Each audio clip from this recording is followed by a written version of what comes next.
America Israel की कंपनियां तुरंत छोड़ दें। कर्मचारियों को ये सीधी चेतावनी दी है ईरान की इस्लामिक रेवोल्यूशनरी गार्ड कोर ने। इस चेतावनी का सोर्स है IRGC के कमांडर सैयद माजिद मुसावी। उन्होंने कहा है, तुमने हमें पहले भी आजमाया है। दुनिया ने देखा कि तुमने बुनियादी ढांचे पर हमला कर आग से खेलना शुरू किया। इस बार समीकरण आंख के बदले आंख वाला नहीं होगा। बस इंतजार करो और देखो। अमेरिकियों और ज़ायनिस्ट शासन से जुड़े औद्योगिक प्रतिष्ठानों के कर्मचारियों को अपनी जान बचाने के लिए तुरंत अपने कार्यस्थल छोड़ देना चाहिए, क्योंकि ये ठिकाने अब ईरान की जवाबी कार्रवाई की जद में हैं।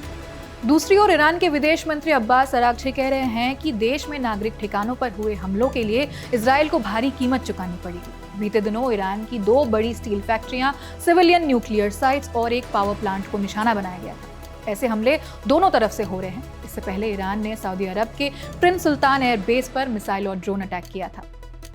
एक अमेरिकी अधिकारी ने 27 मार्च को न्यूज एजेंसी रॉयटर्स को बताया कि इस हमले में 12 अमेरिकी सैनिक घायल हो गए, जिनमें से 2 गंभीर रूप से घायल हैं। ईरान के सरकारी प्रेस टीवी की रिपोर्ट में IRGC ने दावा किया कि सऊदी अरब में ईरानी हमलों में अमेरिका के कई रिफ्यूलिंग प्लेन बर्बाद हो गए हैं। रिफ्यूलिंग प्लेन यानी जिनसे हवा में ही दूसरे प्लेन में तेल भरा जाता है। 28 फरवरी को ईरान के खिलाफ युद्ध शुरू होने के बाद से अब तक 300 से ज्यादा अमेरिकी सैनिक घायल हो चुके हैं। 27 मार्च को अमेरिकी सेना ने बताया कि इनमें से 273 सैनिक पहले ही ड्यूटी पर लौट चुके हैं और अब तक युद्ध में अमेरिका के 13 सैनिकों की मौत हो चुकी है।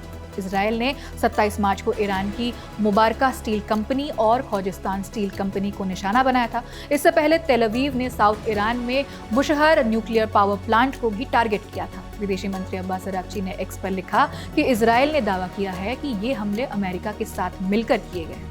अरागची ने आगे कहा कि ये हमले अमेरिकी राष्ट्रपति डोनाल्ड ट्रंप के इस दावे के उलट है कि उन्होंने ईरान पर कुछ समय के लिए हमले रोक दिए हैं। ईरान ने ट्रंप पर अपनी बात से मुकरने का आरोप लगाया है। अब बात इस वॉर से आ रहे लेटेस्ट अपडेट्स की। इजराइल ने एक बार फिर ईरान के कई अहम ठिकानों पर हमले किए हैं। ईरान ने भी जवाबी कार्रवाई की है। उसने इजराइल के साथ साथ संयुक्त अरब अमीरात को भी निशाना बनाया है। UAE में इंटरसेप्ट किए गए एक मिसाइल के मलबा गिरने से 2 लोगों की मौत हो गई है। इस जंग को छिड़े महीना भर होने वाला है और अब इसमें हूती विद्रोहियों की भी एंट्री हो गई है। इजराइल ने यमन से मिसाइल दागे जाने का दावा किया है।